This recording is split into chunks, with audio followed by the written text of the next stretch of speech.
Harold Simler, Harold Simler. Simler. Simler. And is that German name or? Yes. Is it? Yes.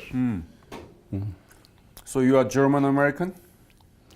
No, well, yes, I'm German American. Both my grandparents came from Germany. Ah. What is your birthday? October 18th, 1935.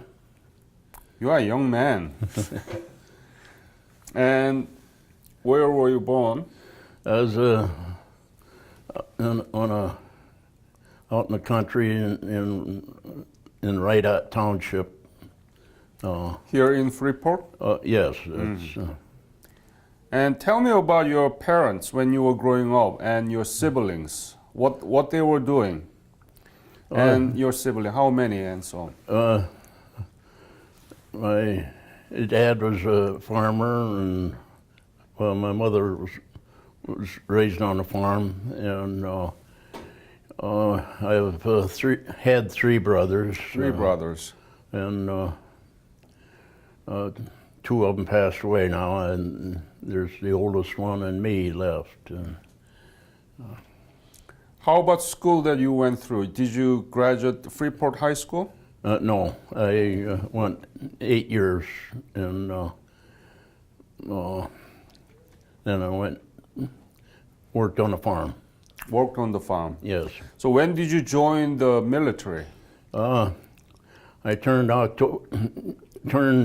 18 in October, and I went right to the draft board and volunteered for induction, and because my mother wouldn't sign when I was 17, so. So, 1953? Yes, I turned 18 in 53, and then it was in June of 54 that they sent me for a physical and induction. June 1954? Yes. Uh-huh. And you volunteered or you are drafted? Volunteered for induction. Uh-huh. I got by with 2 years that way, so. Where did you go for the basic training? Fort Leonard Wood, Missouri. And? Then to Camp Chaffee, Arkansas. And they didn't need any troops in Korea anymore, so I was either going to have to stay in Camp Chaffee as truck driver or something like that, or someplace else, and so I volunteered for Airborne, and I went to Fort Bragg, North Carolina, 82nd. 82nd Airborne? Yes. And tell me about the Airborne training. Was it hard to get it? The training? Yeah, it wasn't really anything you couldn't stand, but it was intense. What kind of training did you get it? Well, pre-airborne was a lot of push-ups and and runs, and we and then after pre-airborne there was I forget how many weeks of actual shooting up and going in a mock tower and learning how to land and different things. And did you jump? yes, the last week we had 5 jumps. 5 jumps from the airplane? Yes. How was it? It was quite intense for the ride and everything, but once you get out and you feel the chute open, it's the most peaceful feeling in their life. Really? Yes. You didn't worry that what if parachute doesn't open? Well, you're thinking about it all the while in the plane, but once you get out and feel that chute open, and it's the most peaceful feeling in your life. There's no noise. Then as you get closer to the ground, you hear a voice.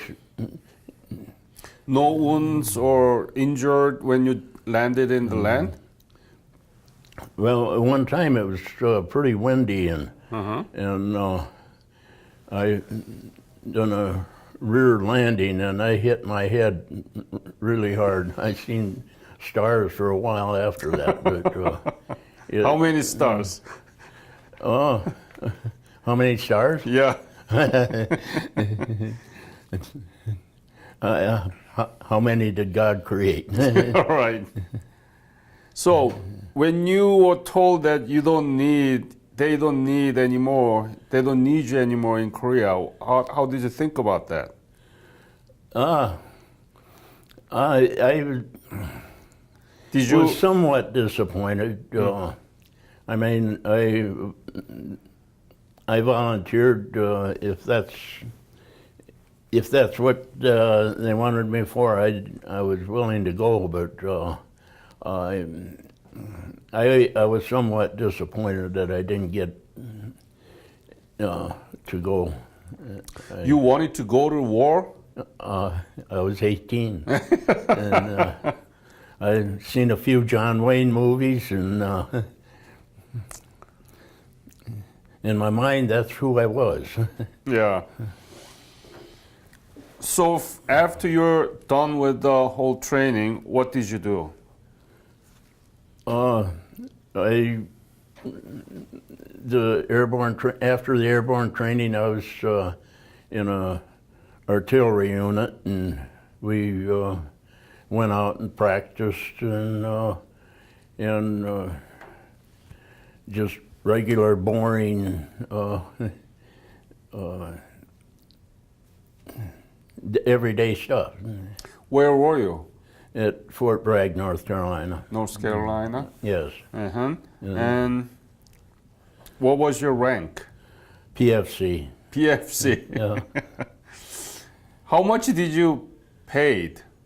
How much did you get actually? With jump pay, it was $95. 95? No, $95 plus 50 was 145. And 50. Yes. So altogether 145. Yes. In 1954 or 5? 55. That was not too bad. No, it was that was good pay, and I, for the most part, I enjoyed it. When it was a lot of boring time doing everyday stuff. Mm-hmm. And, were there any combat mission not in the United States? So no. it's got to be boring, right? Yeah, and I had an opportunity to volunteer to go to Germany with, I forget what unit it was. It was, I declined from that. And Why? Why did you decline? at the time, I was just bored with the Army, and I would have had to take another year, and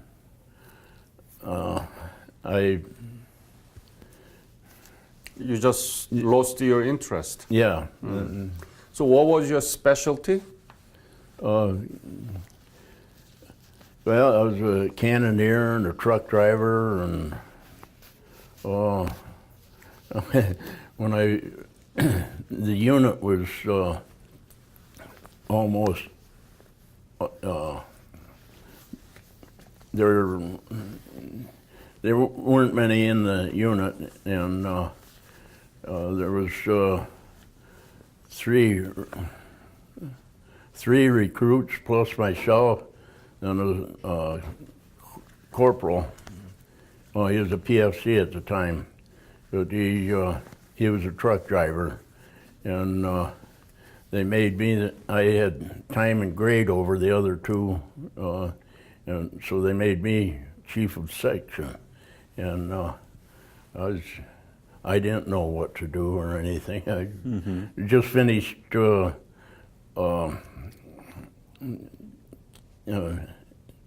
artillery training, and they and went down there, and I was trained to what to do, but I forgot. And but there was a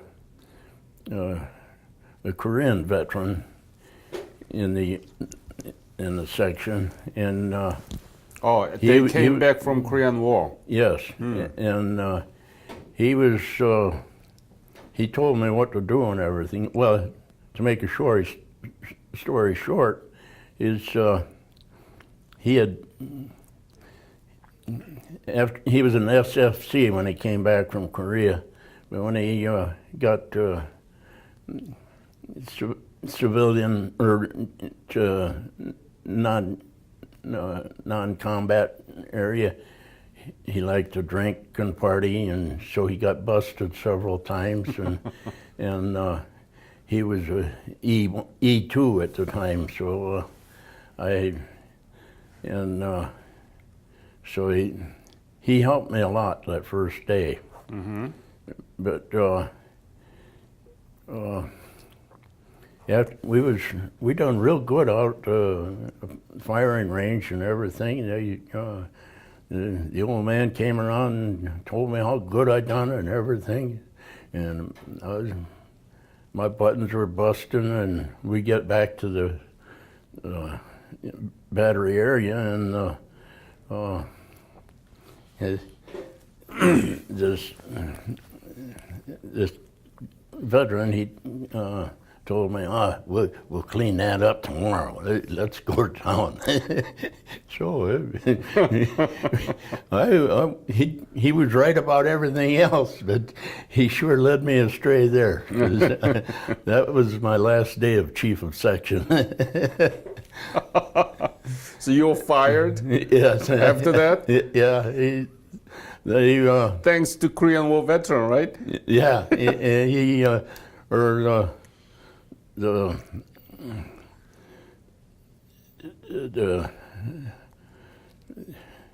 old man, he was going to court-martial me for stacking the tools in the shed and not cleaning them up or anything,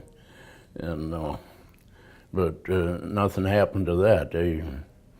They just didn't let me be chief of section anymore. So you had a very good relationship with the Korean War veterans who came back from Korea. Yes, I did. Do you remember what did they tell you about the Korean War? Their experience? Anything you remember? Just share that. No, I don't remember what he did say, but he knew how to conduct a firing mission, and of course he's been firing there for a long time, right? He was right about everything except what to do when we get back to the battery area. Cleaning and those stuff, right? Miscellaneous. Yeah. Then he had a big chuckle about it the next day after I got chewed out, and he had a big chuckle about that. Oh. And so you had a good time with him? Oh yeah, he was my kind of soldier. And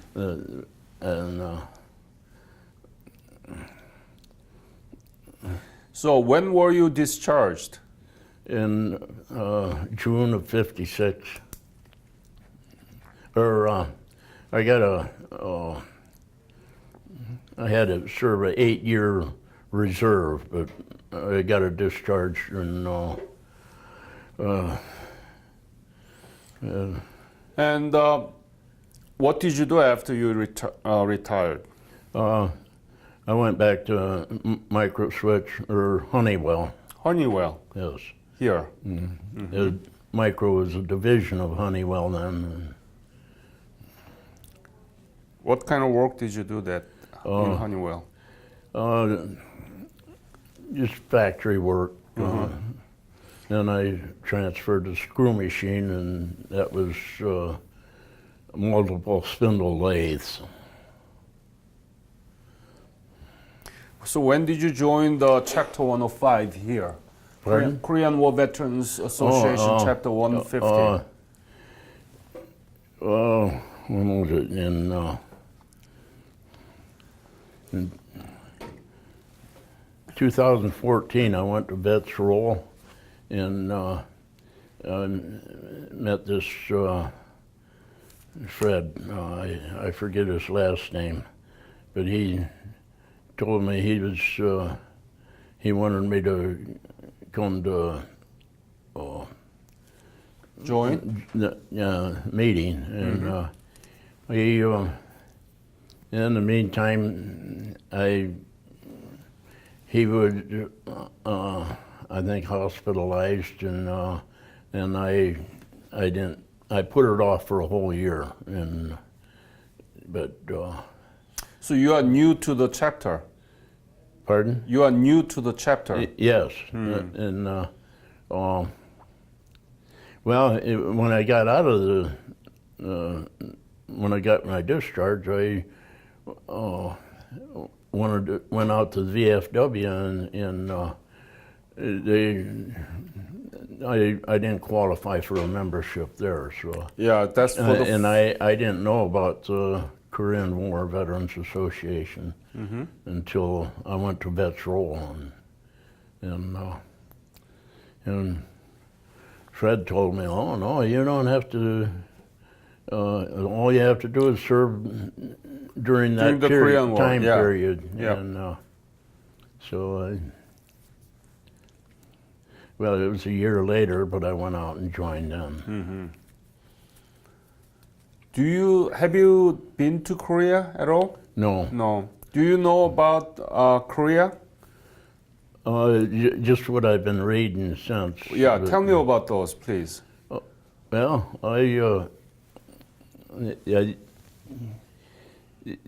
what I read is it was awful cold and damp, and I actually didn't know anybody that went to Korea.